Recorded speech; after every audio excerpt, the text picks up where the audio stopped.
Take 1157. I'm just kidding. No, it feels like that though. So welcome. Welcome if you are new to the channel, and welcome back if you love me. I love you too. We are here for a special video on relationship science. This is Relationship Science 101. Now, I've been doing quite a bit of research on this topic, and you may have come across different things concerning relationship science and didn't even know about it. All right, you may have heard about relationship attachment styles like secure attachment, anxious attachment, avoidant attachment, and how that shows up in different people, but you might not necessarily really understand it. So this video is aimed to help you understand exactly that. What is secure attachment? What is anxious attachment? What is avoidant attachment? What is the nature versus nurture part of that? And what it looks like once you're out in the world with other people trying to relate, right? So there will be timestamps in the description. This video is going to be done in different parts. So if you want to bounce around or come back or revisit something specific later, you could do that, okay? Right down below, and you can check the timestamps there. With that, I want to get into the nature. Now, they had done child studies where mothers with infants, right, whose physical needs were met, right? The children weren't left hungry, they weren't left cold, they weren't left, with a soiled diaper or anything. The mothers were just holding the babies and put them down. 3 different results typically happened, okay? In one case, the mothers would put the babies down, and then they would leave the room, and the babies would cry for their mother to come back.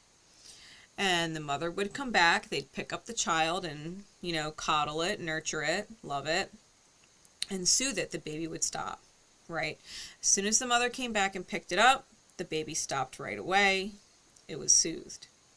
They had an emotional need. The emotional need was filled, and they were immediately soothed, right? They felt better. The second type of reaction that they observed was when mothers would put the baby down and leave the room, the baby would start crying, the mothers would come back in to pick up the baby, fill the emotional need, and the baby wouldn't stop crying. They were really upset that the mother left. And it took a little extra effort to calm those babies down and soothe them. Right? The emotional needs were a lot higher, a lot stronger for children who reacted in that way.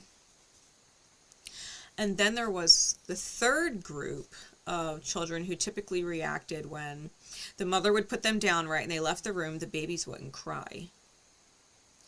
They would show signs of being discomforted, like they would be fussy or move around like they weren't comfortable, they'd fidget or whatever, but they wouldn't cry. And then when the mothers came back in to pick them up, the babies didn't really want it. They didn't want to be held, or how sometimes babies will pull away, they'll pull off the mother like they want to get down, and the babies responded more like that. So the first group, when their emotional need was expressed and the emotional need was filled, they stopped crying right away, and they ended up correlating to secure adult attachment styles. The second group, who had a harder time calming down even when the emotional need was being met, those correlated more to anxious attachment style adults. And then the third, of course, not crying, very uncomfortable but not crying, ultimately correlated more to being avoidant. So babies naturally, right, in their nature, naturally fall into one of those 3 categories, all right, predominantly into one of those 3 categories. Once we get into nurture, right, because now a child is born and they're being nurtured, I want to use I want to use a visual for you. And if you're familiar with B.F. Skinner, who is the father of behavioral psychology, then you'll understand why I'm using these references as visuals, because it explains a lot. Okay, it explains a lot. B.F. Skinner worked with pigeons. Okay, so I'm going to give you examples in similar reference to those experiments that he did. All right, now imagine there's 3 different cages. Each cage has a pigeon. Each cage has a lever attached to some food canister, right? And initially, all of the 3 pigeons start the same way. They pull the lever and a pellet of food comes out. They're hungry, they go to the lever, they pull it, and a pellet of food comes out. And this happens continuously for a while. Every time a need is there, the need is met. They pull the lever, the need is met, right? They have the need, they pull the lever, the need is met. Okay. The first cage, the control pigeon, always has the food come out when they pull the lever, and no food comes out when they don't pull the lever. Okay? Whenever they have a need, whether it's physical or emotional, they pull the lever, the need is met, right? Their nourishment comes out. But they are never nourished when they don't need it, right? They need it and it's there. That's the control. The secure pigeon. They know if they need something, they can express that need and the need is going to be met. And they're not anxious about it not being there because it's always there, right? It's always there. They're not avoiding it because it's not coming out when it's not supposed to, which is not the case for the other 2 pigeons, right? The pigeon in cage 2 ends up having the food availability, like the frequency, decrease over time. So the environment changes, right? It's no longer like the control. When they have a need and they pull the lever, it's decreasing over time. So now they pull the lever and nothing comes out. And they're like, okay, they tried it again and the food came out. All right. Next time they have a need, they go to pull the lever, it doesn't come out. So they try it again, because that's what worked last time. It doesn't come out though. So they try again, and it works. They're like, okay. Next time that pigeon needs something, they go to pull the lever, it doesn't come out. Pull it again, it doesn't come out. Pull it again, it doesn't come out. Pull it again, it doesn't come out. Over and over, pull it again, it doesn't come out, until finally it comes out, and it's like, whew. I just had to push it enough times, right? If I push it enough times, it'll come out. Eventually, because no food is coming out when it doesn't need it, right? There's no food coming out unless it pulls the lever. Now, it pulls the lever and it starts to have anxiety because it doesn't know how many times it's going to have to pull the lever to get it.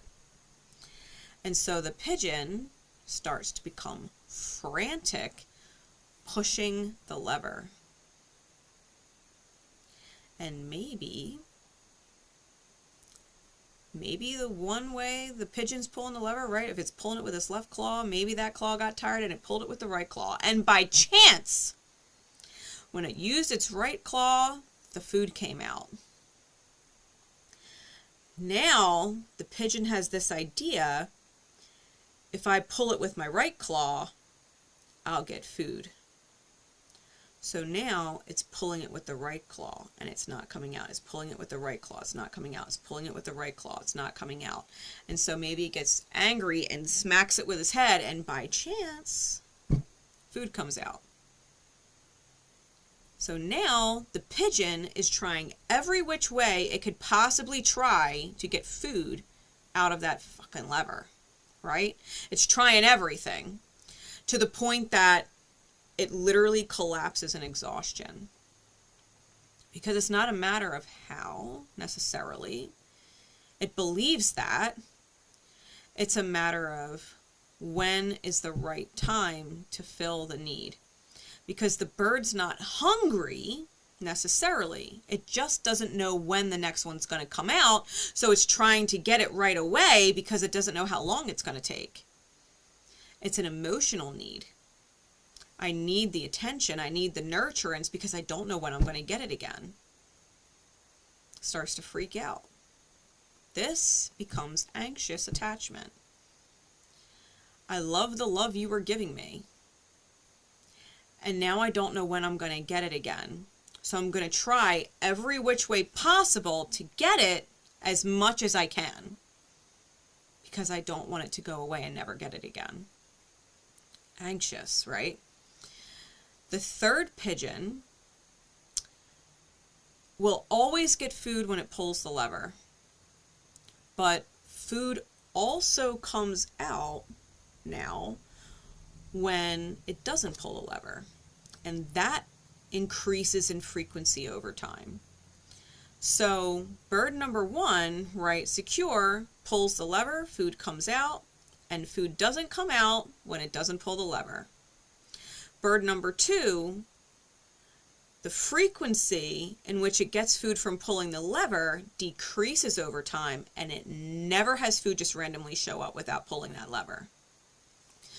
Bird number three will always get food from pulling the lever, just like the control, but it does release food into the box, right into the cage, when it hasn't pulled the lever. It just randomly shows up when the need was not expressed. And that increases in frequency over time. So now the bird learned, right, pigeon number three, avoidant, the bird learned, just like the other two pigeons did, when I pull the lever, my need is met. When I pull the lever, my need is met. When I pull the lever, my need is met. And then the conditions change. What's going on in the environment changes. And all of a sudden, food comes out, and the need wasn't expressed. And the bird's a little confused, like, that's weird. I didn't pull the lever. Maybe, just out of habit, it eats it. No big deal. Maybe it gets a little hungry later, pulls the lever, comes out, cool, but then maybe another one comes right after and it didn't pull the lever. And it's like, I only pulled the lever once. I got my food. Why is another one sitting there? And it just leaves it because it doesn't really want it. Maybe it's not hungry. Goes back, picks it up, eats it later. Maybe pulls the lever, it wants one more. Another one comes out. And then maybe another pellet comes out. And it's like, I didn't need the third one. Now it really just leaves it there. It's full. It doesn't really want it. Maybe it's full enough that a second one starts to come out without it pulling the lever. And now it's like, there's two there now. And they're coming out faster. So now it doesn't know what to do, right? It's getting all of this nourishment. It's having its quote-unquote needs being met, but it doesn't feel like it needs anything.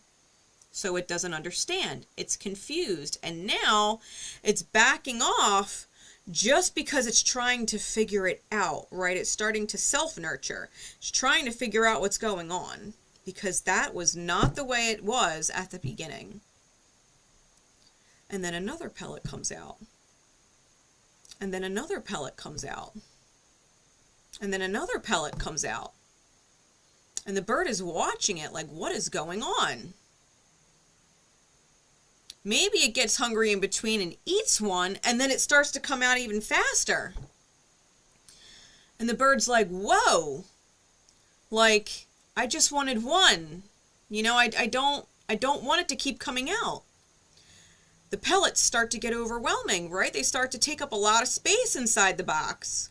So the pigeon starts backing up in the box, right? It's backing up in the corner like, whoa, because now the food's coming out like crazy. It's overwhelmed. It's scared. It's freaking out that it's going to be smothered, right? That there's not going to be enough room in the box for all the food and itself, all the food that's coming out. It just wants to get the fuck out of there, right? It doesn't even want the food anymore. It's not hungry anymore. Now it's scared of it. I don't want it. And it becomes avoidant. It's avoiding the nourishment altogether. It doesn't understand it. It's freaking out, and it doesn't want it anymore. It's lost its appetite. It was receiving a need in advance of it actually being needed. So if you take what was going on with the pigeons, right, and apply that to the scenarios with the children, the first child expressed an emotional need. Its physical needs were already met. It had an emotional need. The emotional need was met, and it was good. No different than the bird in cage 1, right? Pigeon number 1, where it had a need, it expressed the need, it got the need fulfilled, and it was good. Anxious children, right, that were harder to soothe, are like pigeon number 2, right? It's not just about the physical need being met, that they were hungry. It's also about an emotional need of feeling like when they need anything, it's going to be met, right? They might not be hungry, but they don't want to be afraid. They don't want to be without love, nurturance, attention. They don't want to be without it, right? And when they don't get that love and attention, they start to act out. It's no different than a kid who says, "Mom," and you answer. And then they go, "Mom, Mom, Mom," and you're like, "What?" And then maybe next time they go, "Mom, Mom, Mom, Mom, Mom, Mom, Mom, Mom," until you answer, "What?" And then they do the same thing, right? "Mom, Mom, Mom, Mom, Mom, Mom, Mom." And now you're not answering because they do this shit all the fucking time. Until they go, "Ah!" and they try something different and they scream. And you're like, "What?" That got your attention, right? No different than the bird pulled it with its right claw instead. That got the attention. I'm not really hungry or anything. I just want to make sure I got your attention. I just want to make sure that you love me. I just want to show you something cool. Right? Maybe they say all that and they scream just to say, "I love you, Mom." And you're like, "I love you too." Like, and then they do it again. "Hey, Mom, Mom." And you're just like, "What?" "I love you, Mom." "I love you too." Like, you know, I'm in the middle of something. Do you need anything? Do you need anything? Are you hungry? Are you hurting? Kid's like, "No." "All right, well, Mommy's busy." Maybe a few minutes goes by, "Mom," and she's like, it'll start to make you crazy, right? Anxious attached children. The avoidant is a little different. They don't recognize emotional needs. The baby was put down. All of its needs were met. It didn't understand that love is a need. It liked being held, right? It wasn't crying when it was being held, but it didn't need anything either. And when the baby was put down, it didn't like being put down.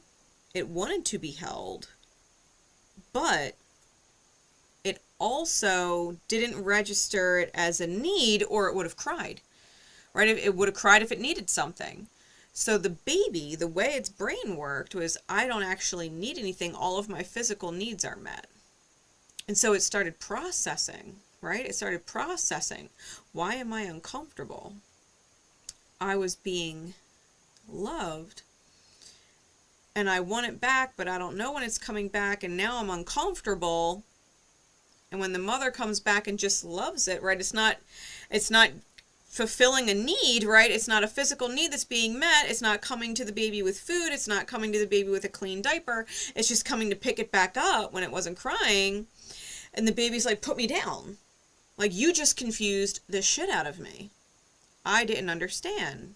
right? I didn't understand that I had an emotional need. And then I decided it wasn't a need. You know what I mean? Like, it's not a need. I'm not crying for it. It's not a need. I don't need a physical thing, right? And so then you pick it back up and try and love it again. And it's like, please don't do that, because when you stop that, like, I like it. And when you stop that, I get confused. And it wants to be put down. Like, put me down. Don't nurture me, right? Don't coddle me. I just want my physical needs met. I don't want you to create a need for something that I don't already perceive as a need. Right? That's the big difference between avoidant and both anxious and secure, because anxious and secure have an emotional need. They want to be loved. They want the attention. They register it as important. Anxious more so, right? But avoidance, the opposite. It's less than. It didn't not like it at first, like it did. It liked it, but when you put it down and it was gone, it was like, whoa, like, I don't know why I feel uncomfortable. I don't know why I feel uneasy. I don't even know when you're going to come back and do that again. Like, I'd rather you just not do that. Just fill my needs and leave me alone, right? Avoidant. They don't actually have the same emotional need that the other two do. So children, right? Children that deal with secure attachments, like, let's just say, for example, pigeon number 1, the food canister empties. But every single time it has ever pulled that lever, a food pellet came out. And this time it didn't come out. Pigeon might try it a couple times, but it's like, all right, something's going on beyond my control that the food's not coming out. I'm just going to wait. And the pigeon will wait. And sure enough, they'll notice that the canister is empty. It'll refill it. The pellets will automatically come out. The bird's like, cool. Didn't even have to wait that long. Right? As soon as it emptied, it pulled the lever, realized there was none in there. It waited. God, spirit, source, creator, parent, refilled it. Now, same thing happens. When it pulls the lever, one comes out. When it pulls the lever, one comes out. When it pulls the lever, one comes out. And it's consistent. Every once in a rare while, the pigeon will pull the lever and nothing will come out. And it just waits because it knows something's got to be going on beyond its control, because it always comes. Right? If it pulls the lever, it always comes. If it's delayed a little bit, no big deal. Right? So in children, a secure child will say, hey, Mom, I need this. And Mom might say, okay, give me just a minute. I'm in the middle of this, and I'll be right with you. Child says, okay. And goes to do whatever they're going to do. And the mom, who stays consistent, finishes what they're doing, keeps the promise to fulfill the child's need as soon as they can, prioritizes it, child's good. They grow up and become secure adults. Now you might ask, well, Grace, can you nurture a natural, secure child to be anxious or avoidant? Well, yeah. You just change up the consistency to that so that it's inconsistent. Right? Instead of, whenever they have a need, emotional or physical, they pull the lever and the need is met, now you can respond more like what happened with pigeon number 2. Maybe they pull the lever and it doesn't get met. Maybe they try it again and it gets met. Maybe the next couple times they pull it, it doesn't get met. They try it again, it doesn't get met. Try it again, it gets met. Right? The consistency broke and picked up a pattern where it was like pigeon number 2. Like, still no food comes out, right? No food comes out when they didn't pull the lever. That's the same. But the consistency of when they get food when they pull the lever has increased over time. It gets farther and farther to them in between. Like, they still might have their physical needs being met when the physical needs being met, but when they're no longer getting the emotional needs being met, they start to pull the lever more often because they need that emotional need. To where they start becoming frantic because I used to get consistent love all the time. And now I'm only getting my physical needs being met every once in a rare while, but I need the emotional need, and they start getting frantic. Like, where's my love at? They can become anxious. They can also become avoidant if you start treating them metaphorically like bird number 3. Like, yeah, every time you pull the lever, it's going to come out, but you're also going to get this when you don't want it. You're also going to get hugs and kisses when you're busy playing, and you're like, whoa, I didn't ask for that. I was just sitting here playing. Like, why are you picking me up? And woo! And, you know, and you're like, look at this, and you're bouncing them around, and they're just like, I just wanted to play. Like, what are you doing? And then they cried, and you put them down. They're just like, whoa, like, that was crazy. I didn't need that, love. Maybe they're not hungry. They didn't express a physical need. And all of a sudden you're like, hey, I've got this, eat this. And you start to force feed them food. And they're like, I don't want it. I didn't ask to be fed. I'm not hungry. I don't want to try it. Just try it. I don't want to try it. I'm not hungry. You can start to push them away to where they're avoidant and they don't express any needs and they just want to get the fuck away from you because you're smothering them. And you're constantly loving them and feeding them. And they just like, leave me alone. I was good doing my own thing. Like if I needed something, I'd cry. I ain't crying. But love's coming out anyway, right? That nourishment's coming out anyway. I love you, have more. I love you, have more. And the bird's like, I don't want any more. The child's like, I don't want any more. Like, stop. Leave me alone. Right? You start to have people that when, you know, love is expressed to them and they didn't ask for it, they're like, they freak out. Oh my God. They are avoidant. Yeah, you can nurture a secure child by nature into being avoidant by nurture. Of course you can. Now, if you have a child who is anxious by nature, and you don't know how to nurture that child to make it secure, because you can, right? You can nurture an anxious child, depending on the parent, to be secure.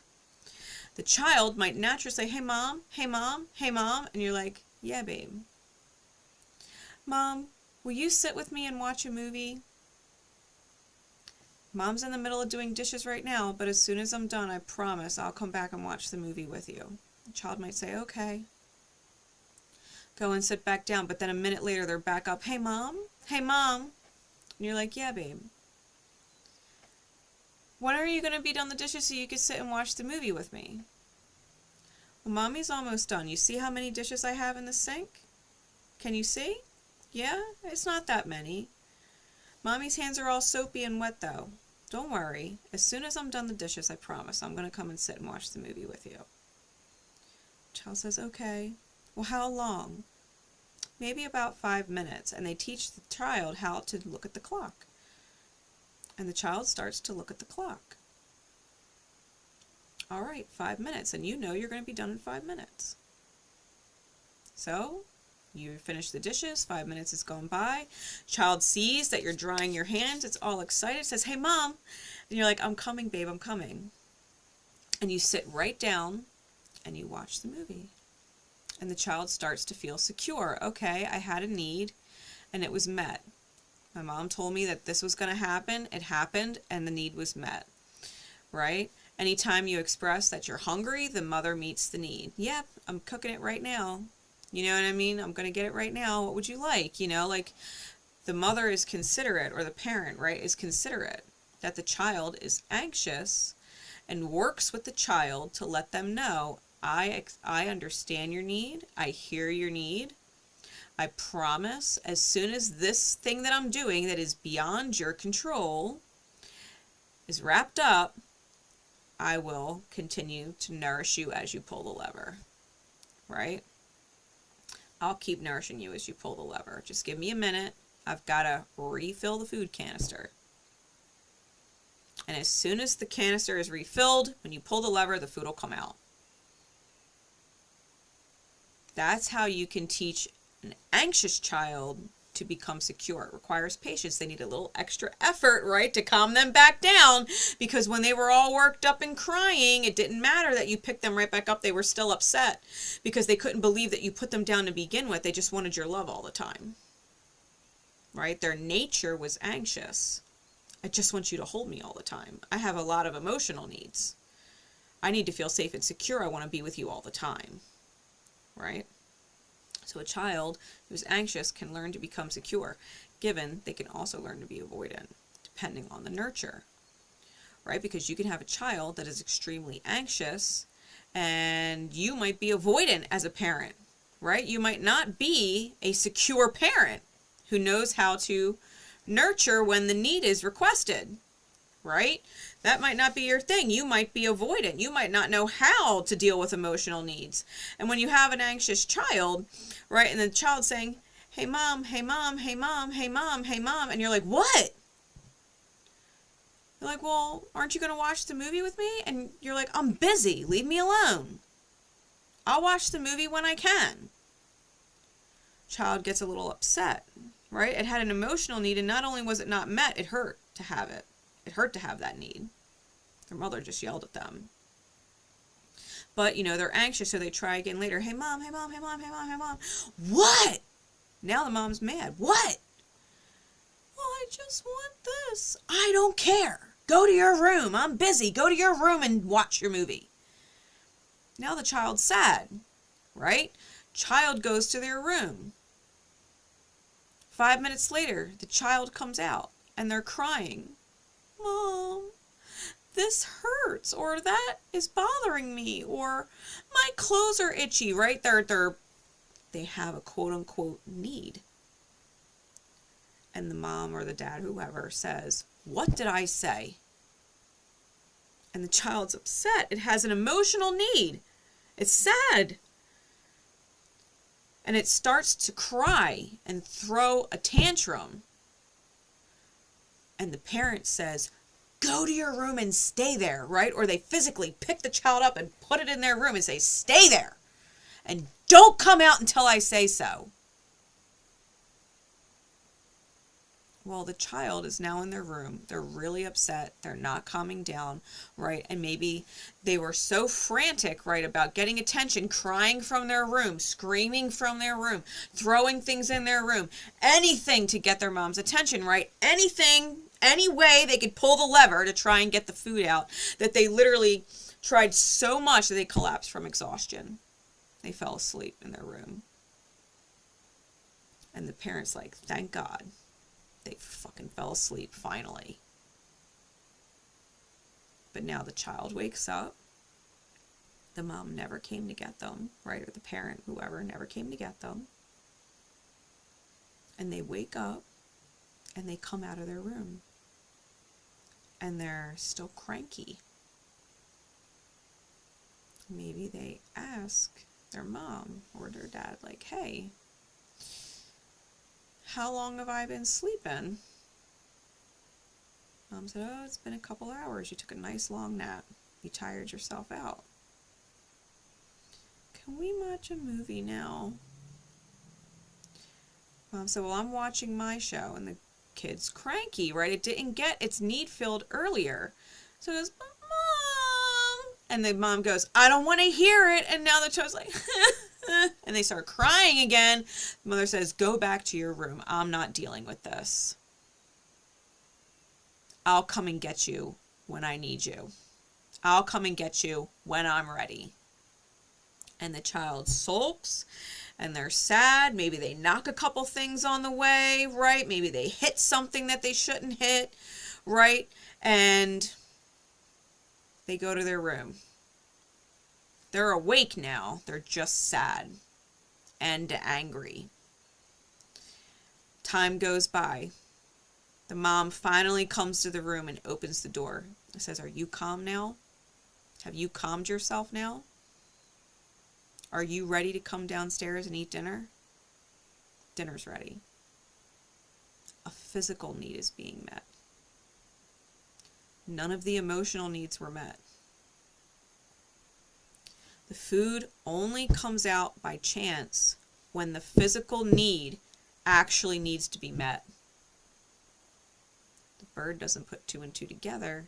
It's too emotionally frantic, right? It's no different with the child. Only now the child is observing, I'm allowed to have physical needs, but I can't have emotional needs. Emotional needs are not important. I'm not going to express my emotions anymore. I'm going to internalize them. I'm going to bury them down and figure it out. Because when I express my emotions, my parents don't understand and I just get hurt. And so they shut their emotions off and become avoidant. I don't feel anything. Feelings make me uncomfortable. It's no different. You can turn an anxious child avoidant. Let's go a little further with that example. Maybe the parent does feel guilty a day or two later because now the kid's been really turned off. They haven't talked to the parent at all, right? Unless they say, Mom, Dad, I'm hungry. They don't go to the parent for anything but physical needs, right? If they're tired, they'll take themselves to their room. If they want to play, they'll go play by themselves. They don't ask the parent anymore, right? And the parent is thinking it's weird, right? Maybe I really hurt their feelings and they feel bad. So they're like, hey, do you want to sit and watch a movie with me? We could sit and watch your favorite movie. The kid says, no. No, I don't want to. They're afraid to express the need. Even if they want to watch the movie, they don't want to. Mom says, okay, and does their own thing. Still feels bad because the child is really detached. Hey, do you want to go out for ice cream? Are you hungry? We'll go get something to eat. Child says, all right. They do want the ice cream. They are hungry. They're just not letting their parent know that. Because the need is being met now before they express the need. Right? No different than the pellet came out before the need was expressed. It might take it. Out of habit, it likes it. It's a little hungry. So it goes out, it enjoys the ice cream, it enjoys whatever. But it doesn't let the parent know that. Right? They're not showing signs of being happy to be with their parent. Parent still feels guilty, right? Child is a little off still. And parent says, so, you want to watch your movie now? Kid says, no, I don't want to. I just want to go home. I just want to play with my toys. So now, the kid that never got attention, right, is getting a lot of attention, and more frequently as time goes on, the longer it doesn't want it. Now the parent's starting to freak out a little bit, right? The child's depressed. It doesn't want to do anything. It's not showing any emotion, right? It's not nothing. It's not expressing any needs now. It's not even telling the parent when it's hungry. It's not doing anything, right? The kid is completely cut off. It's not even expressing needs. Now the mother's guessing, right? Or the father is guessing. Do you want to do this? Do you want to do that? Do you want this? Do you want that? How about this? How about that? And it's coming out more frequently to where the child is like, just leave me alone. Just leave me alone. And maybe the child stomps off to its room and shuts the door. And the parent's like, what are we going to do? Right? Avoidant. What are we going to do?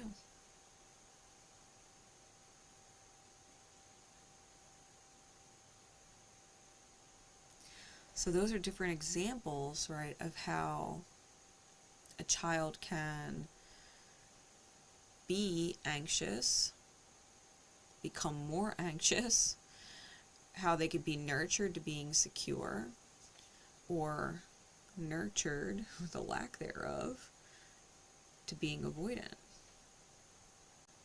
Now avoidant type personalities, right, you can nurture them to be secure, and you can nurture them to become anxious.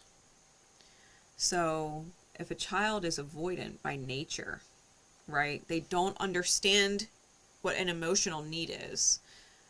It makes them feel uncomfortable to like it because it's not a physical need, right? And so they don't react the same way because it's not a physical need.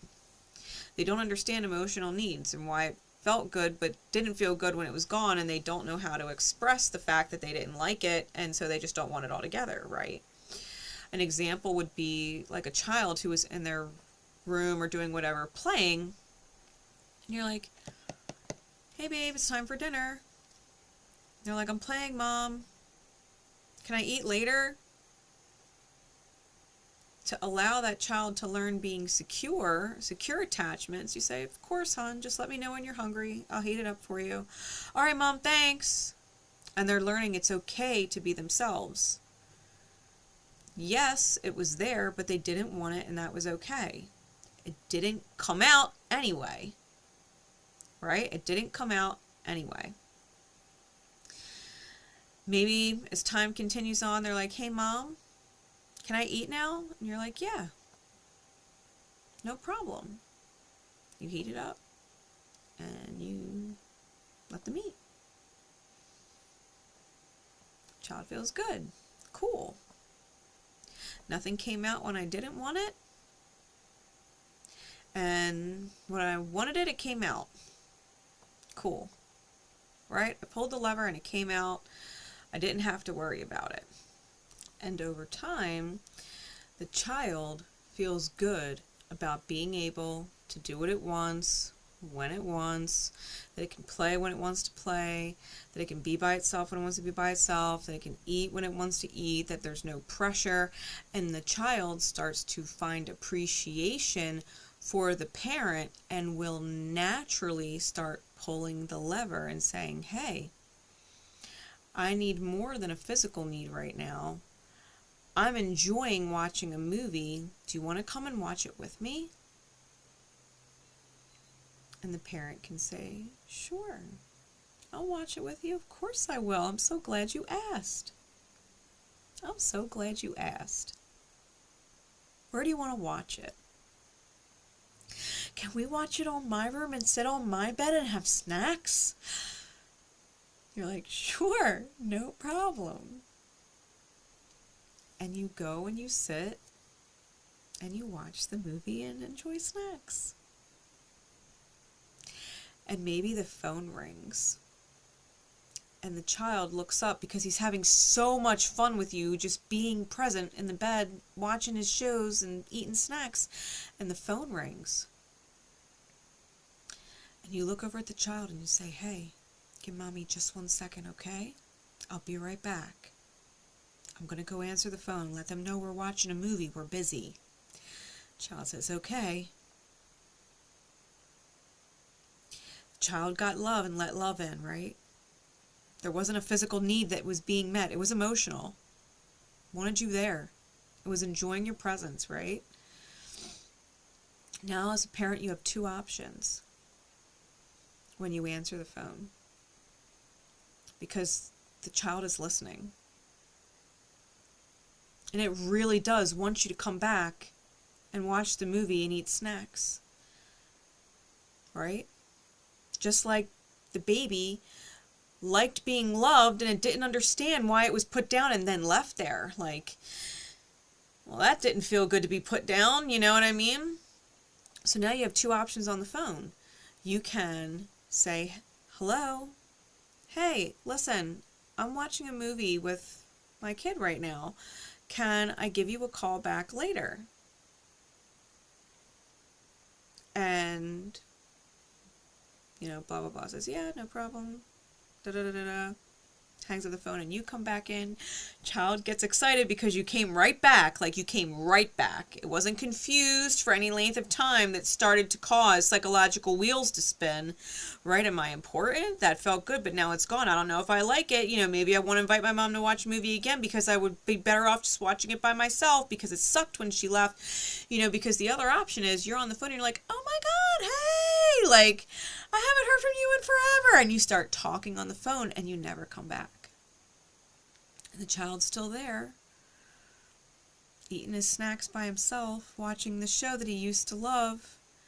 And now he doesn't feel good and he's confused because you said you'd be right back and he actually opened up and wanted some attention, right? Emotional need.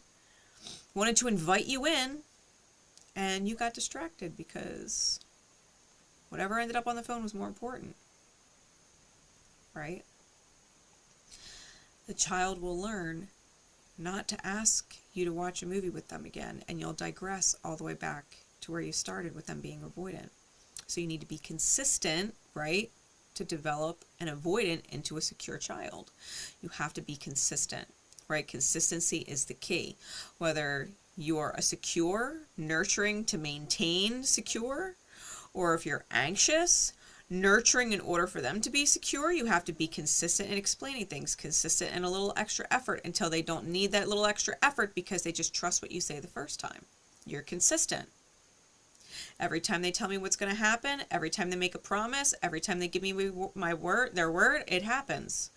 All right, mom said this. I don't have to mom now because I know mom said it and she always follows through, right? It's consistent. It's no different with avoidant. You let them know, hey, this is an emotional need being filled. You enjoy this emotional need being filled. I'm really glad that you asked me to be a part of it and share it with you because it doesn't happen all the time, and I'm going to love every minute of it. I'm going to respect it, and I'm going to be consistent like that every time you ask. Can you make an avoidant child anxious? Yeah. Because maybe the first time you answer the phone, you say, yeah, I'm watching a movie with my kid right now. You know, can I call you back later? Kid's excited. Yes. And you enjoy watching the rest of the movie with them. Right? And they loved it. You got to hang out. You were all snuggled up together, you know, and they wanted it to last forever.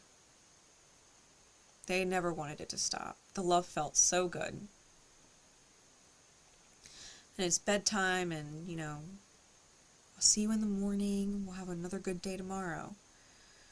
And then tomorrow comes, the kid wakes up and it does what it normally does. It wakes up, it has its little breakfast, and then it wants to go run and watch, you know, its favorite train show or its favorite whatever show, and, you know, maybe has some grapes or something, you know, and it wants to do its own thing. And then, you know, all of a sudden it's like, hey, Mom, can we go to the park?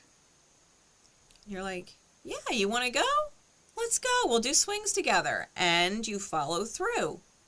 You go to the park and you enjoy the swings and they enjoy your company and you're, you know, pushing them on the swing and you're being silly with them and they're loving every minute of it. When they get home, you know, they're tired. Maybe they do want to take their nap and they just go, Mom, I'm tired. And all right, babe, you go take your nap. I'll be here when you wake up. Right? And they start to really enjoy that love energy, right? They start to really enjoy the fact that it's there whenever they pull that lever. What happens if they pull the lever?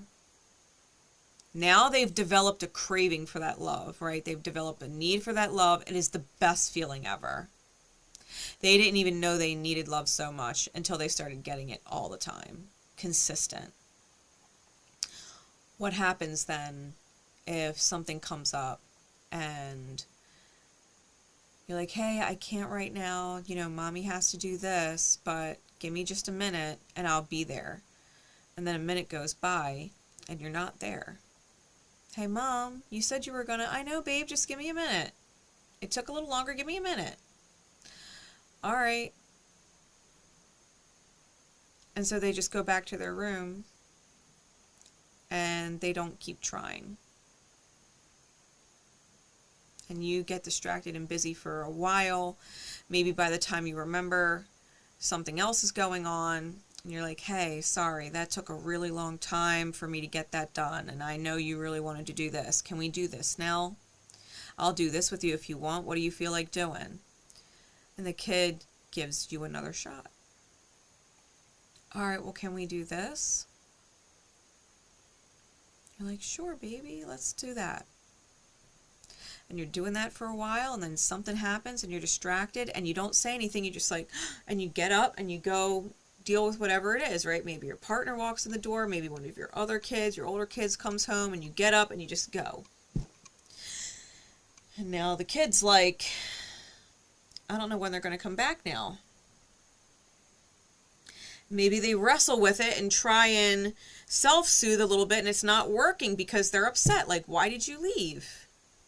And not say anything. So you're distracted dealing with whatever you're dealing with, and they go, Mom, Mom, Mom, and you're like, what? Well, are you going to come back? Yeah, just give me a minute. I'm doing this. This is important. Okay. Now they see that you're not doing that anymore, right? That issue, whatever it was handled, and now you're doing something else. And they're like, hey, Mom, Mom, hey, Mom, Mom, Mom, what? I told you I'm in the middle of things, but you said when you were done this that you would come. Listen, I'll come back when I can. Okay. Sorry, Mom. Dad, whatever. They go back in their room and they're sad. Now they're feeling emotions they really haven't felt before. They're really sad. They're crying over it now. They say, hey, Mom. Yeah, babe, what's wrong? My tummy hurts. Because they don't know how to express that they're hurt. But they're crying and their tummy hurts. And you're like, oh, it's okay. Come here. They express a physical need. My tummy hurts. Do you want some this? Do you want some that? And they start getting love again. Right? They start to get nurtured again. They really wanted that love and attention. They expressed a physical need and they got it. Whether it was legit or not.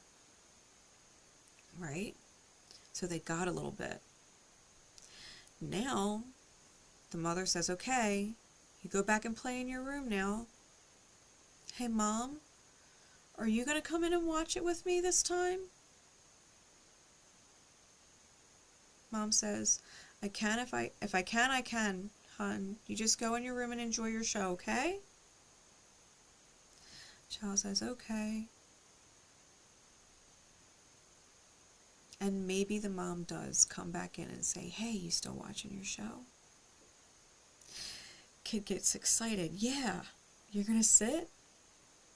And mom sits with him until he falls asleep, right? Sits and watches the movie with their kid until they fall asleep. Maybe the mom had a bad day.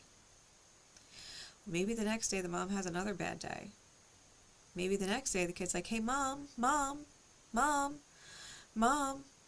And you're not answering because you're in the middle of a whole bunch of stuff, like you're having a rough fucking day, you know what I mean? It's hectic. And the kid's now stubs his toe, like you hear a thump. And the kid starts to cry and scream and cry. Right now it's pulling the lever in a different way. Instead of saying Mom and pulling the lever that way, now the kid is crying. It stubbed its toe. It has a physical need. You need to pay attention now. I have a physical need. You're like, oh my God, are you okay? I'm so sorry. Give me just 1 second. And you go to attend your child. Let me get you this, hon. And you sit them down and you give them a little bit, just a little bit, right? Breadcrumb, nurturance. I care, right? I care. You're still dealing with frantic shit, but you took enough time to care. Well, now the child is learning how to pull the lever in different ways. And eventually it's going to start acting out to get the attention. Because it has a need for love now. And now it doesn't matter how the attention's given. Right? Positive and negative reinforcement. The child would rather take negative attention than no attention. It's anxious now. And it just wants your attention. It wants it all the time. And it doesn't really care how it gets it. Avoidant can become anxious. Now you have a kid that is physically acting out. It might be self-harming. It might be harming pets, right? Because it noticed when it hit the dog and the dog yelped, you looked over because the dog screamed and you're like, what just happened? Oh, I just stepped on his tail. All right, well, don't do that. The dog doesn't like it. But you gave the child attention. Maybe next time it purposefully hits the dog, like really hard. The dog yelps and now it's growling and it bites the kid. Now the kid's crying. It needs a lot of attention. It's going to the hospital. Maybe it needs a couple quick stitches, right? The dog gets put away. Avoidants that become anxious, that's a potential route. They would rather get any attention than no attention. And they'll try any which way they can to pull that lever. And if they do all kinds of shit to the point that they tire themselves out and quit, and they go to that place where they're like, I'm never feeling emotions again. Never.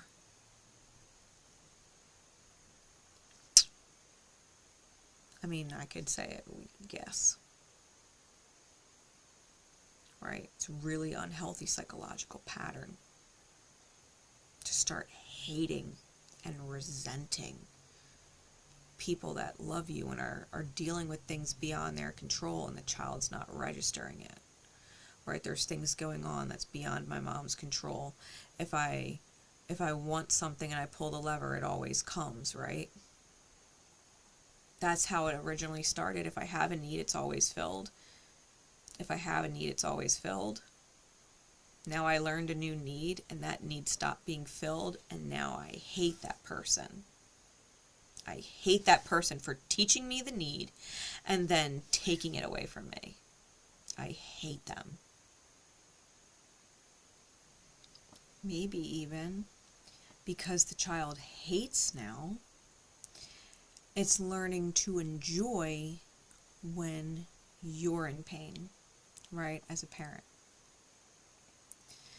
Maybe you say to the child, hey, I thought you would really like this. Can we do it together? And the child says, no, I don't want to. Are you sure? I thought we would really like it. And you're like, no, leave me alone, right? The child says, no, leave me alone, and slams their door. And they hear you upset. They hurt your feelings. Like they shocked you. My child never acted like that. That's an emotion I never saw from my child. Maybe you knock on the door. Hey, are you okay? Why are you mad? Just leave me alone. I hate you. And you just start to cry, and the child hears you cry, and they're just like, good. Cry. Feel pain, because I do. Right? That could get real toxic. And no matter what kind of person they're nurtured into, they grow up and become adults. So we have secure children who learned how to maintain being secure as adults. We also have secure children who got nurtured into being anxious or avoidant. We have anxious children who grow up and continue to be more anxious, as well as children who were anxious and were nurtured into secure, as well as being nurtured into avoidant. And then we have avoidant children who grow up and continue to be avoidant. And then we have some avoidants that are nurtured into being secure, and others who are nurtured into being anxious. And they all manifest in their own unique ways, and they become adults. And they try having relationships with other people. Sometimes they create and initiate the relationship dynamic. Other times, the relationship dynamics are initiated by other people. How do they respond? That depends on their attachment style, right? What is their nature and how were they nurtured? Because you have a bunch of different types of people out there. So I made some notes.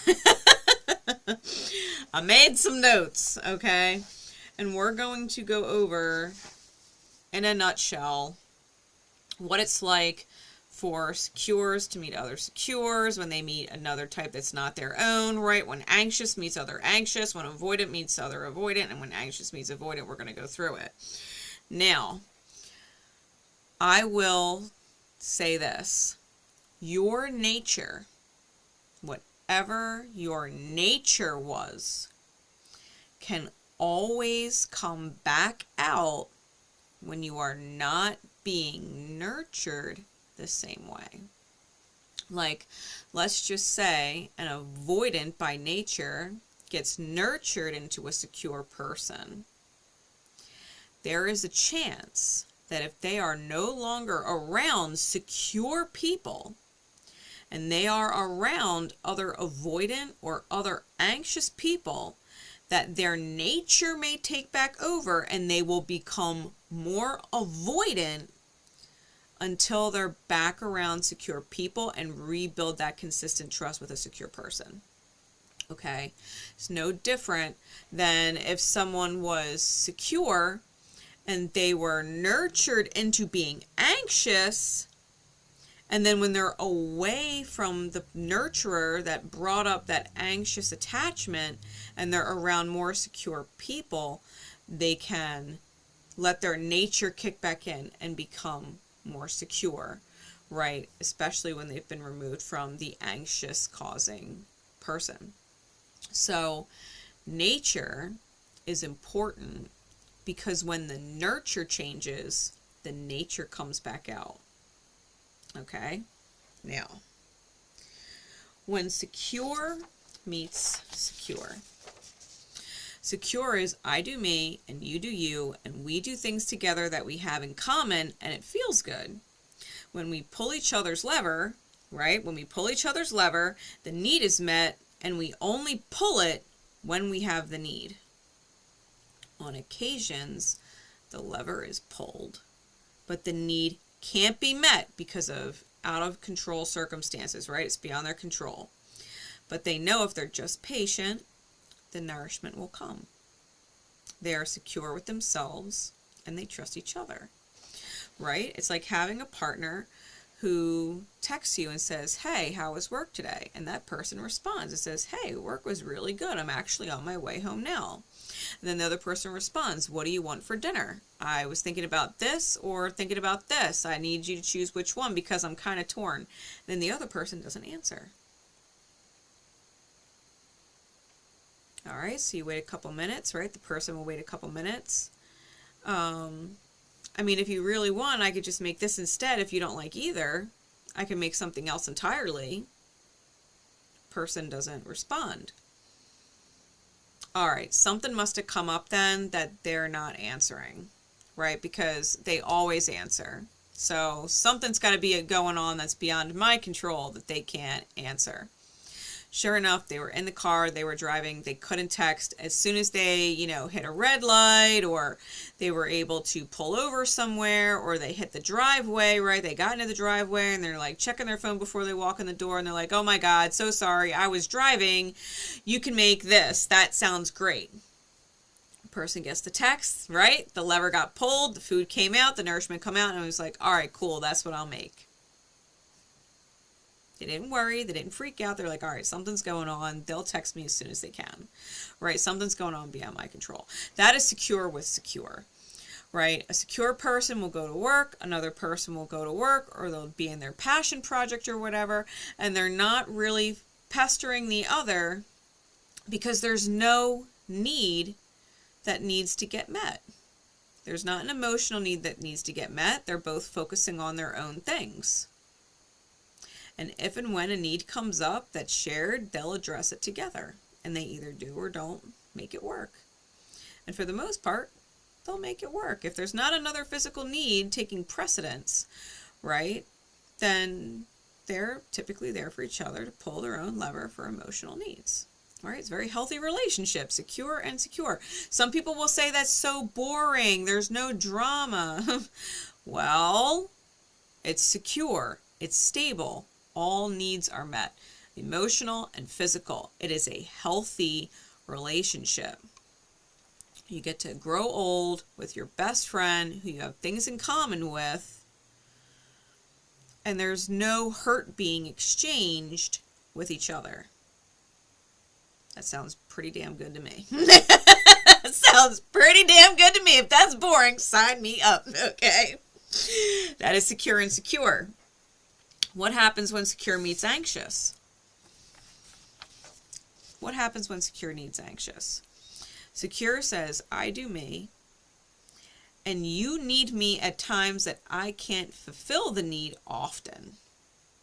So I communicate that I want to fill your need, right? It's communicating to anxious, secure. I want to fill your need, but right now, other needs, like physical needs, working, for example, are taking precedence. I can't have you texting me all kinds of stuff to get emotional hits to know that I love you while I'm at work, because if my boss keeps catching me on my phone, I'm going to get written up. And I can't lose my job because my job pays the bills. So respectfully, I would love to answer you right now, but while I'm at work, I really can't. My job is important. It maintains the filling of physical needs, right? So secure will explain it to anxious and draw that line. Because even if anxious keeps trying to pull the lever, secure will not answer. They will answer as soon as they're able. When they're done work and they get in their car, they'll check the messages, they'll read everything that anxious sent and said, hey, you all right? I just got done work. I just got your text. Sorry, I did not check it while I was working. I was busy. But I can come through now, right? And so secure always comes through as soon as they're able and doesn't judge anxious, but teaches them to be secure through their own consistent patterns of following through at more appropriate times where fulfilling non-physical needs can take priority. This includes how they set boundaries with friends doing their own thing, and then applying the same boundaries with their friends when they're spending times with anxious, right? So let's just say secure says, hey, I'm going out with my friends Friday. You know, we're doing our thing. I know it's not your thing. And anxious really does fucking hate that thing right there. Not into it at all. Right? Maybe secure is really into football and likes going to the bar and drinking with the guys. And anxious wants nothing to do with it. They want nothing to do with sports. They don't like drinking. They hate the fucking bar. Right? They'd rather be at home with secure. So secure's like, I gotta spend some time with the guys. I miss this person. I miss that person. Like, I try and be there whenever I can. Secure goes, right? Goes and does their thing. Anxious may text, I miss you, right? Anxious may say, hey, what time do you think you're coming home? And secure said, I'm out doing my thing. I'll message you on my way home. I shouldn't be later than midnight, right? But anxious was testing it. Missed you. Wish you were here. Secure is not answering. They drew a line, right? I'm spending time doing this right now. You're going to have to spend your time doing other things while I'm doing that. But secure follows through, right? But they'll follow through. They'll text anxious as soon as they're able and say, hey, I just wrapped up with the guys and I'm on my way home. I miss you too. See you soon. Right? If secure is going to be later than 12, they don't want anxious to worry. So they'll say, hey, I'm running a little late. We're still here at the bar. I'll probably be home closer to this time. all right, anxious is going to have to deal. There's things going on beyond anxious's control, right? And it's got to deal. And then as soon as secure is able, because they're thinking about anxious, they're like, hey, definitely did just rip up. I'm on my way home. Can't wait to see you. It's been a long night. I got to tell you all about it. Right? And they drew that line. When I'm doing this and you're not there, that's I'm doing my thing then, right? And you got to do something else. But they draw the same line when they're with anxious, right? If their friends are texting them, hey, what are you doing, bro? You got to come out, blah, blah, blah. Secure will say, I'm sorry, guys. I'm spending the night with anxious. Right? I'm spending the night with anxious. We're sitting in. We're doing a movie night. Like, we ordered Chinese. Like, we got a couple of this or that. Like, it's our night tonight. And they're not answering their phone anymore. They're spending that time with anxious now. Anxious has their full attention, right? They're not paying their friends any mind, right? If secure was like, I'll message you after our movie's done if you really want to, you know, catch up real quick, but, you know, tonight is a night with anxious. I can't stay on for more than a couple minutes tops. Secure will follow through. Anxious, let me just check in with the guys real quick. I told them that I would. I'll only be a couple minutes. And they follow through. Like, they keep their word. Secure is secure. Right? And so anxious learns to become more secure over time because they're with a secure person who considers them and follows through in a consistent pattern where the same rules apply to everybody. Right? The same rules apply to his friends that apply to anxious, and vice versa. And vice versa. Right? Especially when we have anxious guys with secure women. They're like, listen, I'm going out and doing this. I'm going to go and see my mom for a while. And the anxious guy might be like, well, how long are you going to be at your mom's? And they might have their wheels spinning. Are they really going to their mom's? Are they going somewhere else? Maybe anxious says, you know, if you don't message me and call me and I can hear your mom's voice, I swear I'll never believe you again, da-da-da-da-da. And secure woman will look over at her mom because she didn't lie. And she says, yo, mom, do you want to say hi to anxious real quick? They're sitting at home and they wanted to say hi. And so secure will call up anxious. Hey, babe. Like, hey. I told you I'm at my mom's. Like, did you want to say hi to my mom? Mom's in the background. Hey, anxious. And anxious is like, oh, no, babe, it's all right. I'm sorry. I just enjoy your mom. You know what I mean? What time are you going to be home?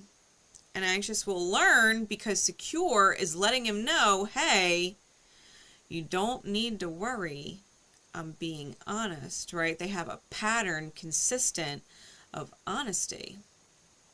And so over time, anxious will learn that they don't have to worry about secure. When secure says they're doing something, they're always honest, right?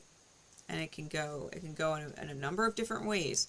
So whenever you have an anxious and secure, over time, as long as the secure can hold firm boundaries and apply the same rules to everybody, the anxious person can become secure with their secure person over time. Right? When secure meets avoidant. When secure meets avoidant.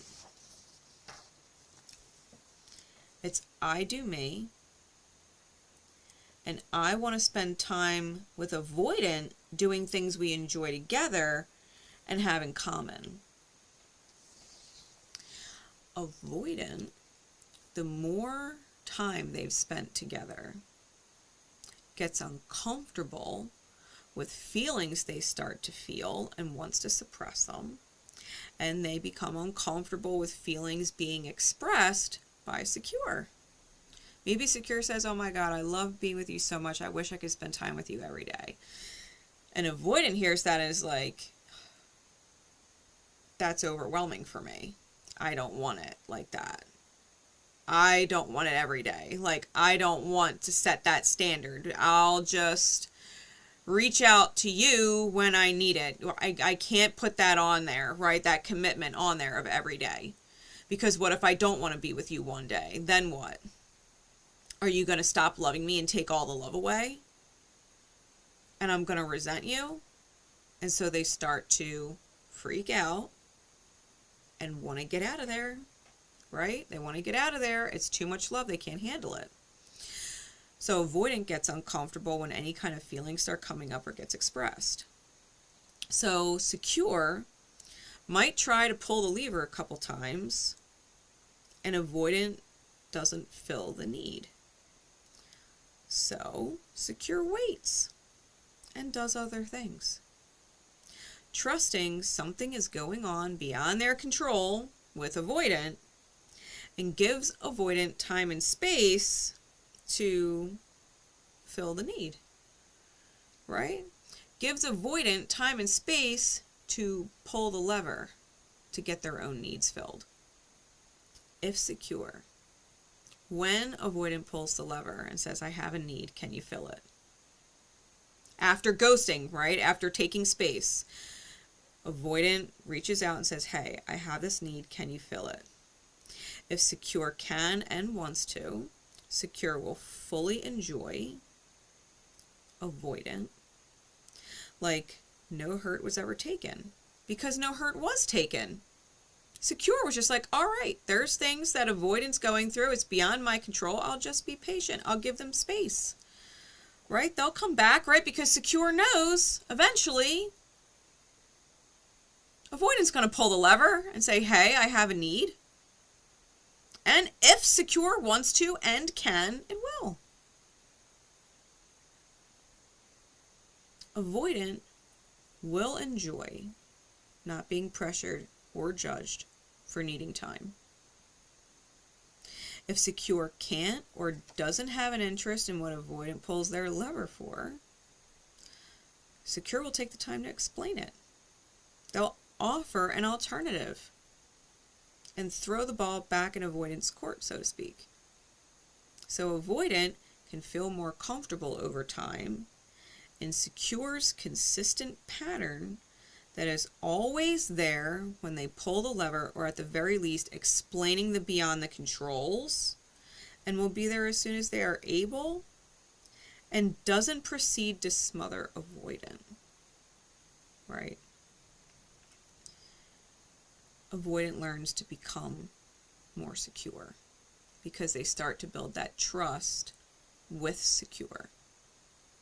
Secure is not smothering me. They're letting me have a need before I pull the lever to have it filled. They're not just trying to fill my needs in advance of me needing them or expressing the need for it, right? They're not smothering me. They're like, all right, avoidance doing whatever. Guess I'll just do this. I hope they're okay. Sure enough, avoidant reaches out. Sorry, I needed some time to myself. Like, what have you been up to? Oh, I've just been doing this, right? Oh, did you see the pictures I posted on Facebook? Me and so, we went hiking, da-da-da-da-da, and they had a blast, and they were just enjoying life. Yeah, man, I wish you were there. It would have been great, but, next time. You want me to let you know next time I go?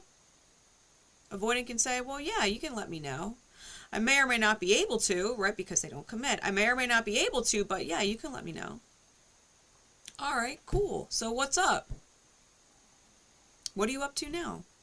And avoidant's like, well, wanted to know if you wanted to Netflix and chill. And secure will either say, totally down for that, or, well, I already made commitments with so-and-so. Can I rain check you on it? Because I'd love the Netflix and chill. I can't cancel what I've already got planned. Right? And they show that same boundary, right? That same consistency when they've made plans with avoidant. They don't cancel. They don't say, hey, avoidant, I got to cancel plans with you. I know your need needed to be filled, but I got to cancel plans because this other need is taking precedence. And I can't keep my plans with you. No, they're going to say the same thing. Like, listen, I already made plans with avoidant. Like, if you want to meet up with me or do something with me, we're going to have to plan it another day. right? And so secure always comes through for avoidant when it says they're going to come through, right? Secure will always come through when they say they're going to come through. They're consistent.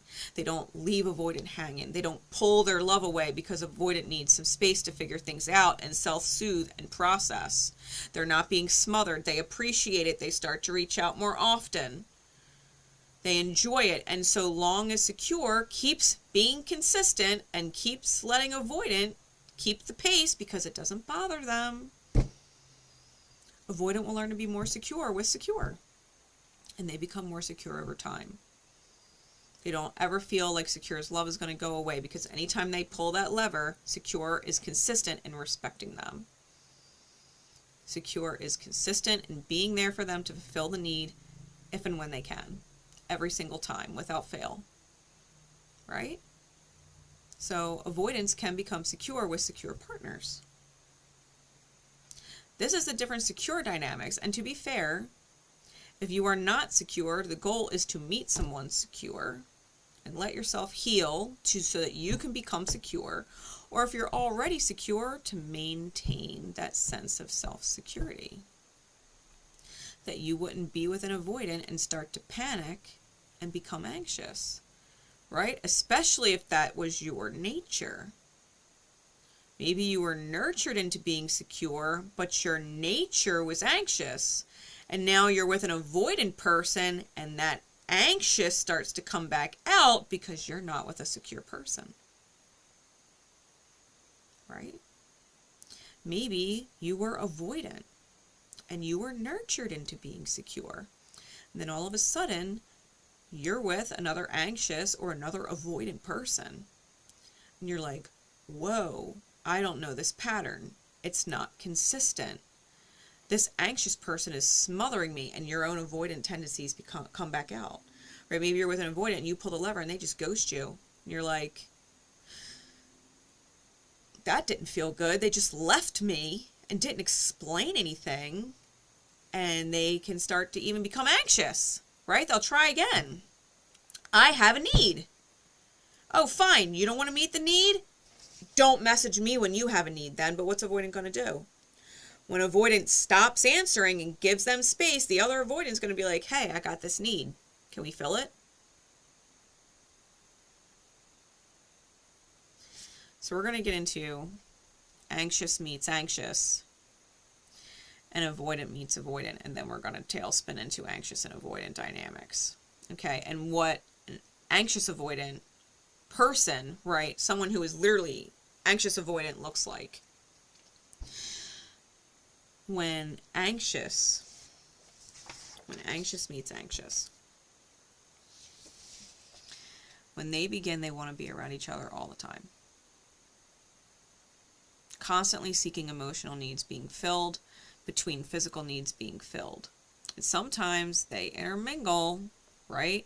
They intermingle physical needs being met with their emotional needs wanting to be met constantly, right?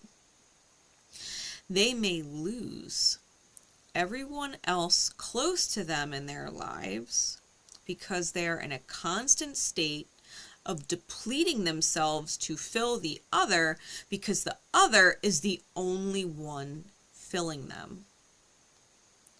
When they have to spend time apart due to beyond control circumstances, they may panic and freak out, creating a multitude of reactions from blocking to accusations to threats and or punishments, right? Oh my God, they didn't answer me for 2 fucking hours. I can't fucking believe them. They don't fucking care and they block it. Block them. I don't even want you to respond now, right? And they're in a freak out moment. Maybe they unblock. Where have you been? And then reblock when they don't get another answer, right? They freak out. I can't believe it. It's been 2 hours, right? And they're blocking and freaking out and blocking and freaking out. That's anxious. Anxious will freak out, right? Anxious will freak out. If you don't message me right now, I swear to God, we're over, right? Threats. If you don't answer me right now, I swear to God, I'm going to hurt myself, right? Threats.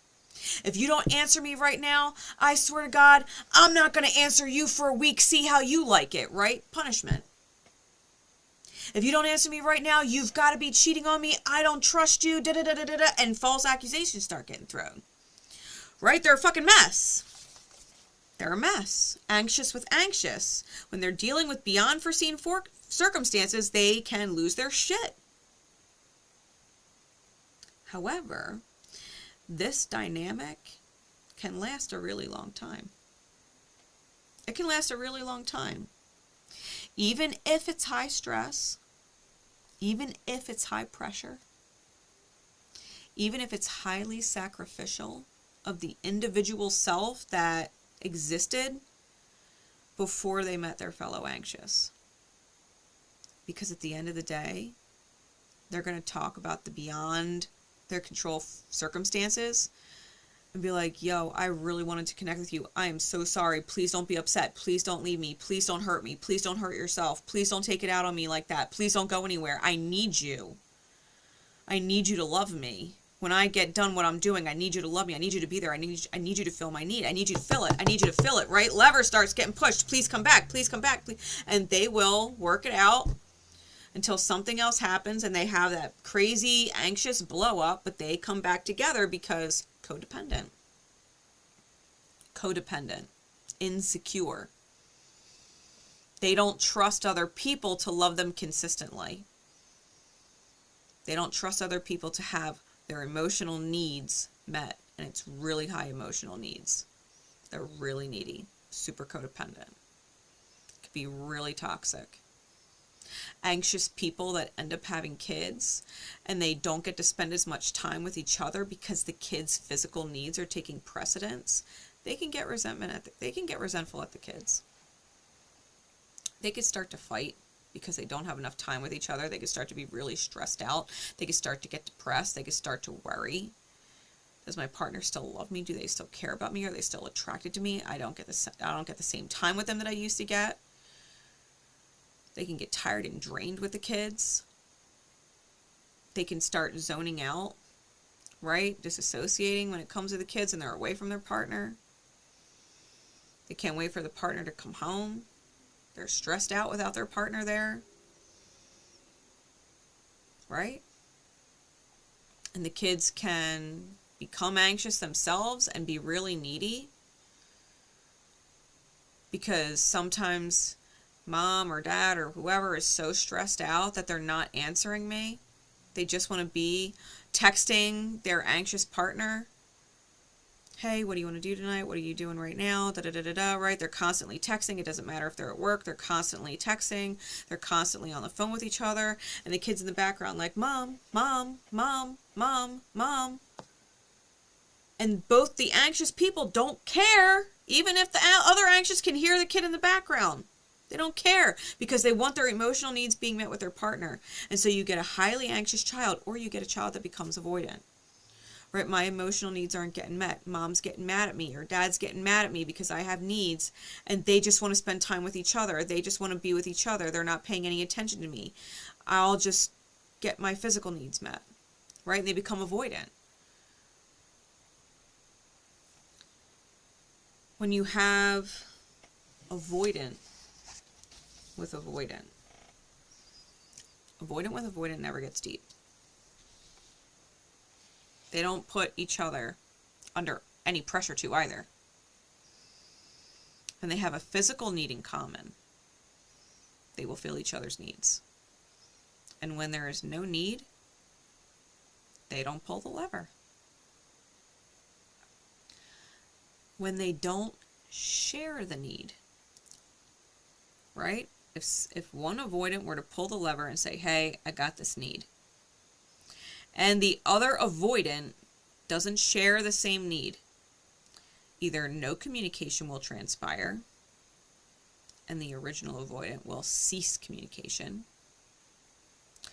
or a minimal explanation on wanting to share the need but not being able to because of, circumstances beyond their controls taking precedence happens, right? They'll communicate it. I really want to, but this is going on right now and I can't. So they'll either do one of two things. They'll either arrange a better time to fill the need, right? To fill each other's needs, their physical needs, or they'll fill it in another way somewhere else. Neither one likes to feel, and so they stay physical. They're not offended if someone else feels the need elsewhere, because, well, the next time they're not around, that's fine. I'll fill my needs somewhere else. No problem. I ain't got no feelings. I'm not attached. We're not committed. But the next time me and you share a need, we're going to meet up. And they do. It can continue this way for a long time. Why not? Their physical needs are constantly being met. They have no emotional needs. They don't want emotional needs. And they don't take offense to the other when the other one can't fill their needs, because they'll just fill it elsewhere. They don't care. Right? Avoidant. They like having their other avoidant there, because they know whenever the needs sync up, the needs get met. Awesome. No commitment. No pressure to be more. Very on the surface. Now, if something happens and they end up getting pregnant and having children, oh, they can and will fight if they end up having children. Because children will interfere with their needs being met and how they want them met. I need me time. I need time to myself. I need time with my friends. Well, I need time by myself, and I need times with my friends. You got to watch the kids tonight. No, you got to watch the kids tonight. No, you got to stay home, and you got to do this, and you got to run that errand, because I want to do this, and I want to do that, and I'm not going to be home. You're going to have to be home. And they will fight. They will fight over the kids. And who's going to take care of them, because the other one doesn't, because they don't want to take care of them. They want to do them. Right? Avoidant. They don't want to commit. They don't want to commit to the kids. They don't want to commit to anybody. They just want to do what they want to do when they want to do it. But they had kids. So they'll argue over physical needs schedules, and or take their toxic behavior, their toxic emotions out on the kids, right? Resentment, bitterness, take it out on the kids. It's all your fault. If you weren't here, me and your mother wouldn't fight like this. Right? They blame the kids and take it out on the kids. There's parents like that. They might even pull the kids into it, right? If they both have their own individual needs, they might pull the kid into it and say, who do you want to stay with on Saturday? Who would you rather stay with, me or them? And now you've got to choose whose physical needs get met and who is stuck staying with you and they don't want to. What a horrible situation to be in as a kid.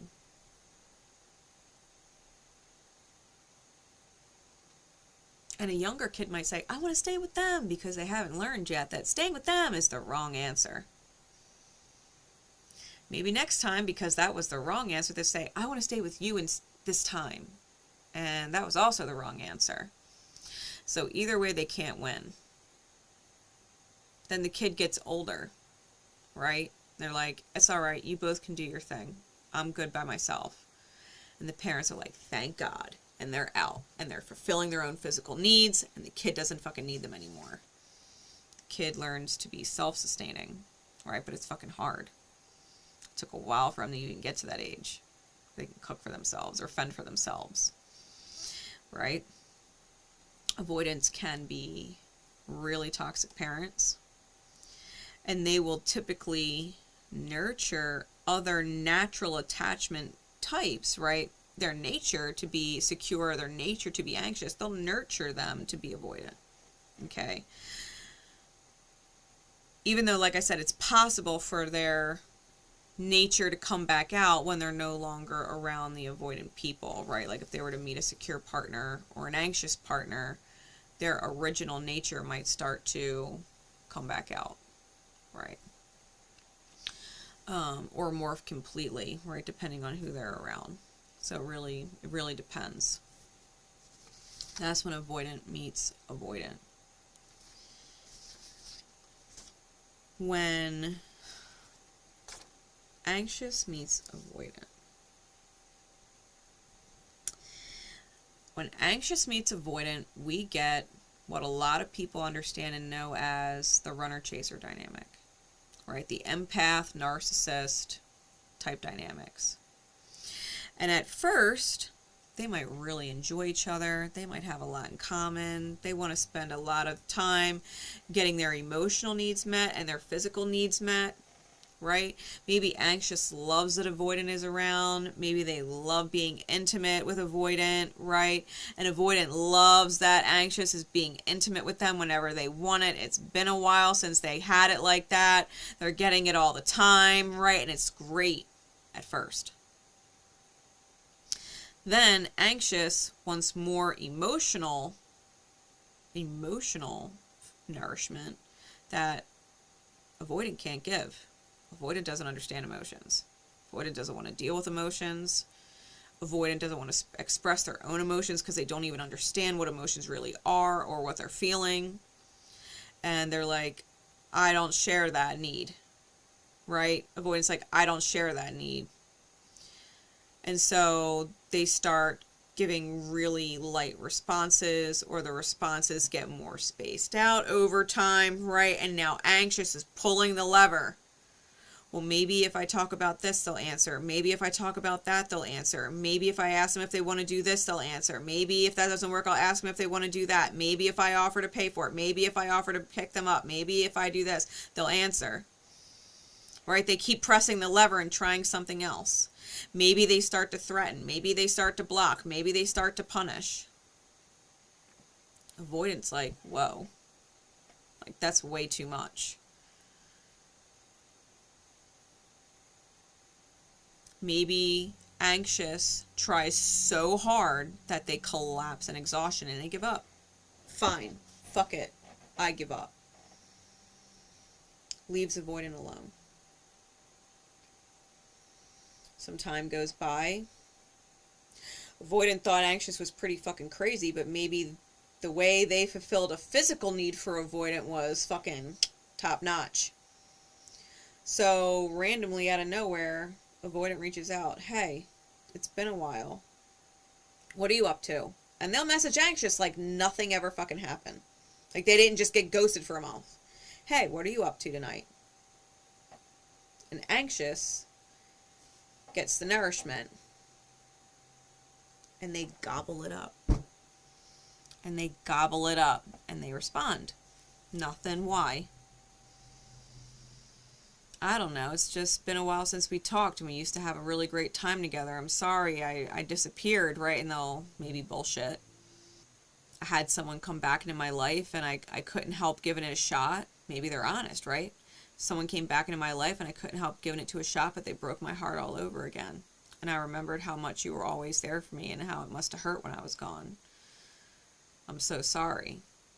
Now anxious is all like, oh, they're being honest with me. Right? They're being vulnerable with me. They're confusing it, right? Because avoidant is just telling them the facts. But they think that avoidant is showing emotion. There's a difference. Avoidant's not showing emotion, they're just stating the facts. But now, anxious wants to get their emotional needs filled. And they think that avoidant is ready to do it. So, when avoidant pulled that lever, anxious started to fill the need again. And maybe they have a great time. They start all over again, right? Hanging out. Anxious is filling avoidant's needs, physical needs, right? But then anxious gets a little too clingy, right? A little too needy, a little too emotional. Wants more emotions, right? Wants more emotions from avoidant. And avoidant starts to back off like, whoa, I didn't ask for that need to be nurtured. I don't have that need. I don't need your love. You're trying to love me and I don't need your love. I just need my physical needs being met. I just need you to throw me some money every once in a while when I'm broke. I just need you to have sex with me sometimes when I haven't had it in a while. I just need you to remind me that I'm an attractive, physically attractive person because sometimes I look in the mirror and I feel ugly and I just need that reminder that I'm attractive. or that you love the way that I smell, right? Because no one said it to me in a while and my ego's hurt. I have that need, right? I have that need to feel bolstered up. And so as soon as anxious needs avoidant to actually show emotion, they're just like, no, no, no, no, no, no. That's not a need that I need filled. And I'm not filling that need for you either. And so they start to pull back. They freak out, right? That's too much. That's too much. And they're backing up into a corner until they just want to get the fuck out of there. And so we have this runner chaser, make up, break up, make up, break up, make up, break up, that keeps happening because anxious has emotional needs that it once filled. It's investing its energy in avoidant to get the return. I'm doing all the work. I'm doing all the work. I'm doing all the work. When are you going to give me it back? When are you going to give me my nourishment? I'm working so hard. I'm giving my best here. I keep pulling the lever and pulling the lever and pulling the lever, and you're not giving me what I need until I fucking break down. And I don't understand why you don't love me because I'm working so hard. I'm putting in so much effort.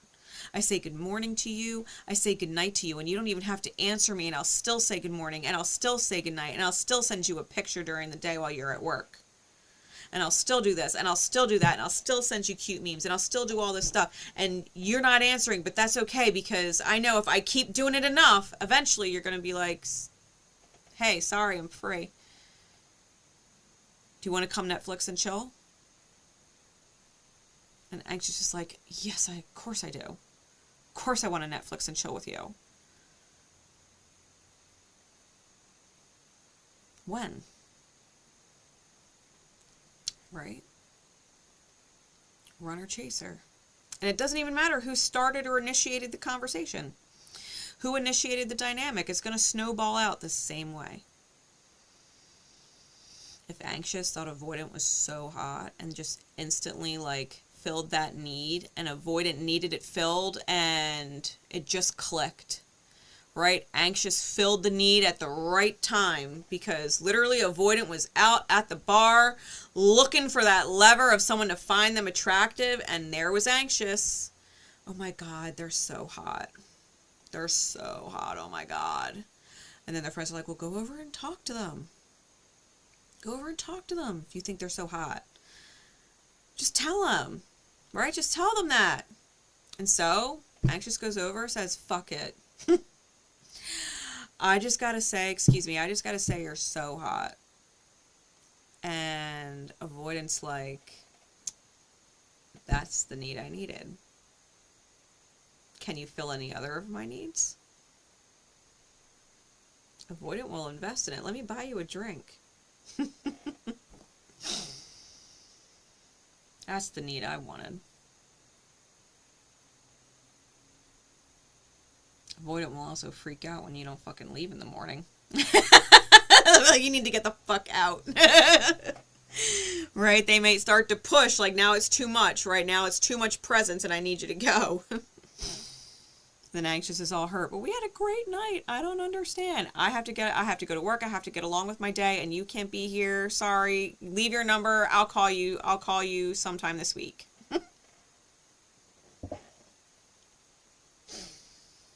Poor anxious is waiting all week. Are they going to call me? Are they going to call me? Are they going to call me? We had such a great time. It was so magical. At some point, anxious and avoidant can become secure. They can. It's extremely tumultuous, and at some point, someone has to choose secure behavior. If neither of them change and one stays anxious and one stays avoidant, it will continue to stay toxic and tumultuous, and they will roller coaster back and forth, hot, cold, make up, break up, forever. They can. Until they blow apart, right? Until they blow apart to smithereens. Because anxious might just straight up, fuck it, give up one day and disappear forever, right? I'm never going back to avoidant. Never. Right? And then they'll be anxious with someone else. But if, let's just say, avoidant says, you know what, you're not fulfilling my needs. That's okay, you do you, I'm going to go do me. If you want to hit me up, you can hit me up. If I share the need, I'll answer. If I don't, probably not going to answer. Right? Because they want an emotional need met. They don't want avoidant to hit them up out of nowhere for a physical need. They're like, fuck that, I'm not even answering. You know what I want, right? You know what I want. I want an emotional need met. So, anxious won't answer. If you're not going to meet my needs, you don't share the same needs, you're not my person. They go and do their own thing. They become secure within themselves. They start looking in on themselves and creating their own happiness, and they're not trying to get it from someone else like avoidant. Maybe avoidant gets their needs filled from a bunch of different fucking people over the course of time. Right? Maybe avoidant's dating this person, that person, having their needs filled here, having another need filled there. And at the end of the day, no one really filled their needs, all of their needs, like anxious did. Anxious filled all of their needs. Anxious was doing their best to fill needs that they didn't even know they had. And after all is said and done, they really do miss anxious. It wasn't always the greatest, but they miss them. So maybe avoidant really pulls the lever for anxious. And they make a different choice, right? They let themselves feel emotions and feed, right? Nourish anxious's emotional need for the first time. They've never done that before. They made a different choice. Emotional need met. Now, anxious has a choice. Do I stay exhausted and quit and don't try that lever anymore? I'd rather fucking starve, right? I would rather starve than try and get any more nourishment from you. That must have been a fluke, right? They're never going to give me emotional nourishment. Or they can give avoidant a shot to fill emotional needs. And if avoidant is just reaching out for physical needs, anxious doesn't really share the physical need, they want an emotional need, they're not going to answer. If they want the physical need and they have that need met, ready to be met too, great. But unless anxious has the need now, like avoidance got to follow anxious's cues. This is what I need. If you're not offering me what I need, I can't offer you what you need. I can't offer you what you need and not get what I need, right? Which was the pattern before. I offer you what you need, but you weren't giving me back what I need. You had physical needs, I was meeting them. I had emotional needs, and you weren't meeting them. Now anxious isn't doing that. They're not filling avoidance needs, hoping that avoidant fills theirs back. No, they're like, I have emotional needs. And if you're not going to fill my emotional needs, then I'm not going to fill your physical ones. Period. And they stay consistent. And so avoidant throws the ball in anxious's court. Let me know when you're ready for more. Let me know what your needs are as you need them. I'll be there because no one's better than you. Right? They can heal. They can heal. But it takes one person to choose a secure choice and then be consistent so that the other can see the consistency of the secure behavior and become secure with them. At some point, someone needs to change or they're going to blow apart and stay apart. Right? Anxious and avoidant.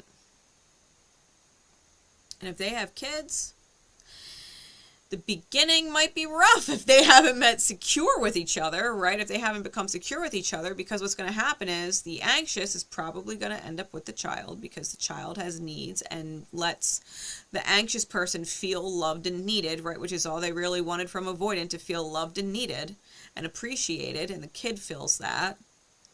So anxious will typically end up with the child, and avoidant, well, is avoidant. They're a deadbeat parent. They're a deadbeat parent. And that's how you get single parents that are rock star parents with no other parent. And that parent has a hard time finding another partner because they're anxious and they're needy, and a lot of people don't know how to handle that, right? Especially if they're used to attracting avoidance. People that are not able to or capable of committing. It's interesting if they meet another anxious, but then they're going to start competing for attention with the child, right? Great if they met a secure. Avoidant can fuck off. I've got my secure person now. Right? So, and if they end up healing and committing and having kids, well, that's great because they understand that each other has needs and how to fill each other's needs now. And they're going to be able to balance physical needs with the children with emotional needs of the children because they both kind of specialize in a certain area, right? And they can take turns filling everybody's needs. So it can work out. So what's anxious avoidant, right? A person who's not anxious and not avoidant, but anxious avoidant. Right? They're both. What's that person? Confused. That person's confused. They're hot cold. They'll lie. They'll gaslight. They'll play favorites. They play mind games. They want you close and then pushes you away. They won't commit to you, but they don't want you to commit anywhere else either. They're anxious. They want your attention available to them whenever they need it. But don't you dare give it to them when they didn't ask for it. But if you're not giving it to them constantly, right? But if you're not giving it to them constantly, they get upset. But the minute you stop, they're also upset. It's a lose-lose situation with anxious avoidant people. These are the kinds of people that you might consider bipolar. They may have another psychological issue, right? Maybe they are BPD. Maybe they are sociopathic, right? Maybe they are NPD. They have problems, right? ASPD. They want you close. They have needs that they want to be filled constantly. Physical needs, emotional needs, financial needs. They have all kinds of needs that they need met. And they'll say and do whatever they need to do to get their needs met. And also keep you far away enough from them, pushing you far away enough from them that you wonder why they're pushing you away, and then you'll want the return, right? You'll want the return, and so they'll draw you back in. They'll breadcrumb. I just need to keep you close enough that you fulfill my needs when I need them, but far away enough that you can never really hurt me. But I'm always hurting. Right? These people are confused. They're hot, they're cold. They love you one minute, they hate you the next. They want you here one minute, they can't wait to get you out of their fucking face the next. Why didn't you call me, right? They're like, why didn't you call me? Like, I called you so many times, right? Anxious, I called you so many times. Where were you? And you were like, I'm sorry. I told you I was going to be at my parents' this weekend. Like, do you need me to come through now?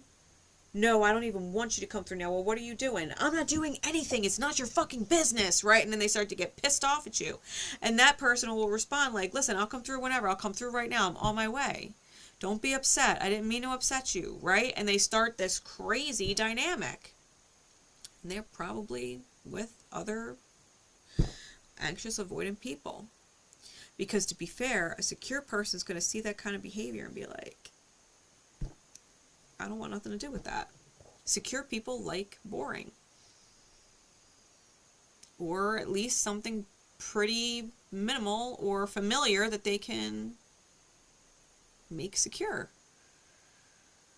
They'll deal with avoidant, they'll deal with anxious because both of those types are predictable, right? Even if anxious and avoidant aren't secure, they're insecure, they're still predictable.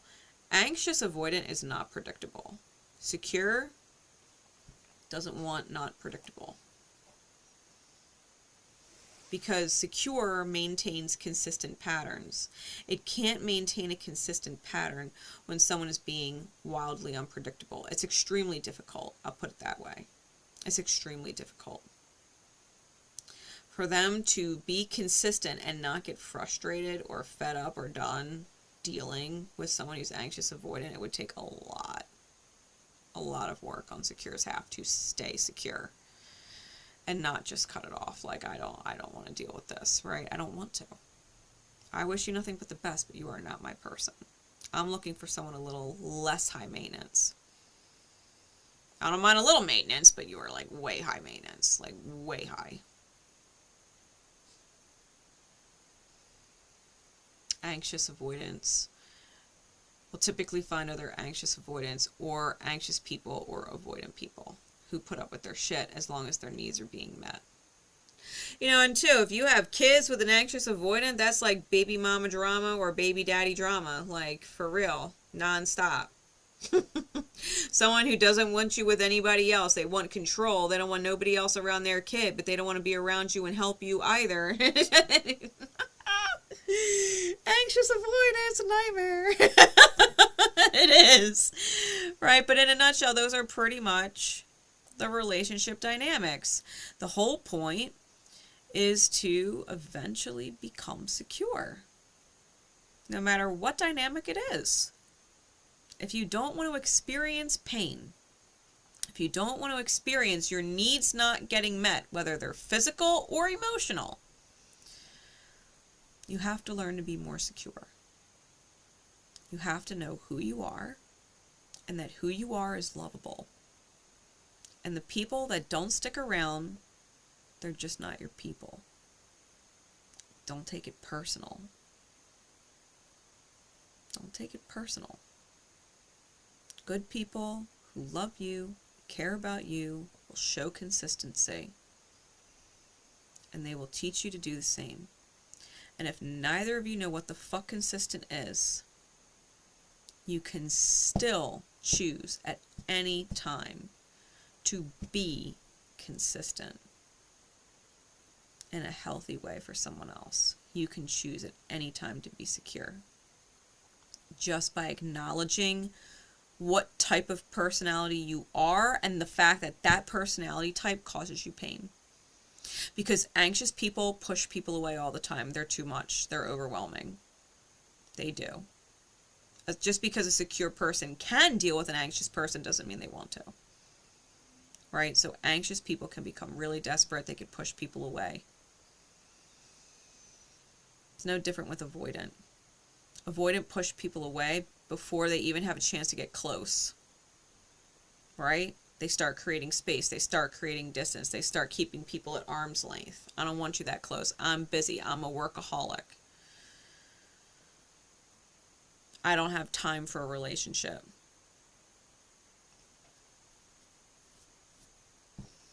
Avoidant people push people away too. And sometimes a secure person just needs a person who's a little more consistent.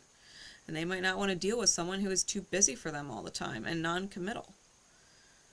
Just because they can deal with it doesn't mean they want to. Right? So avoidants push people away too.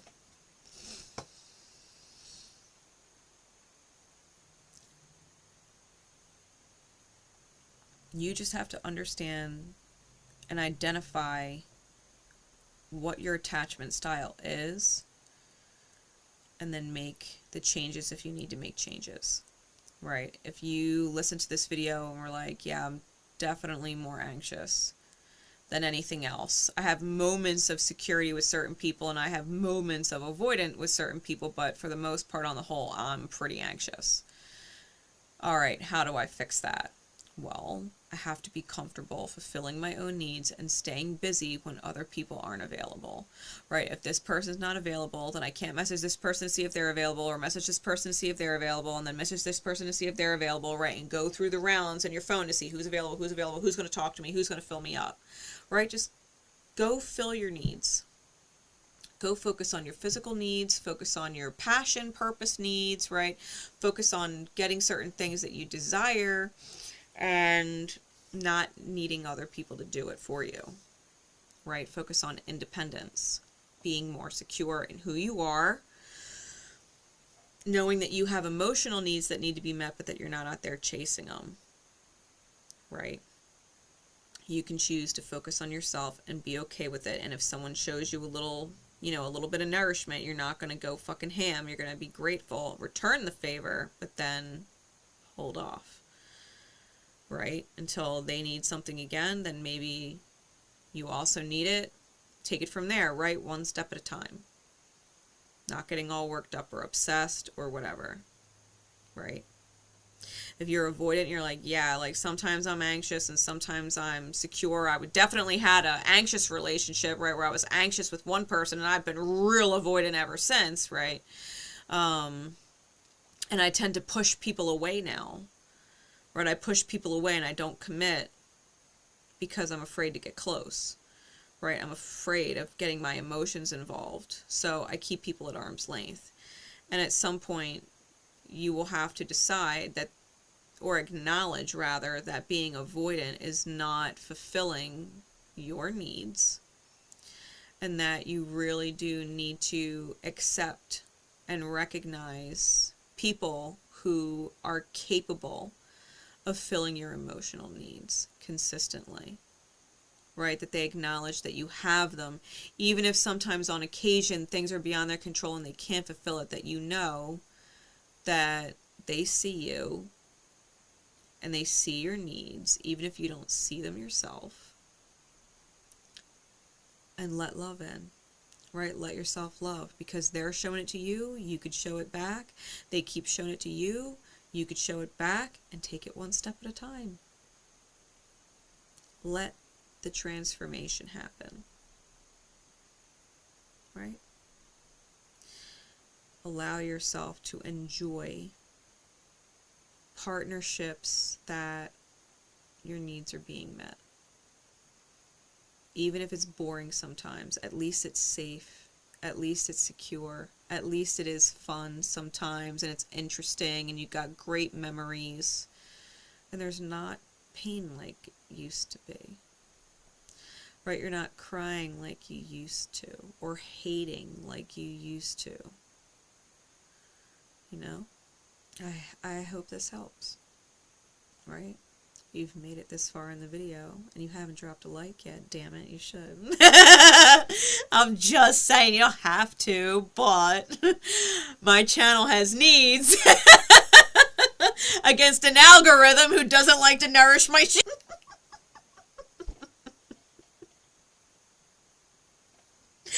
Help me fight the algorithm, okay? I love you and appreciate you guys. Have a wonderful future wherever you end up. And I will see y'all next time. Bye.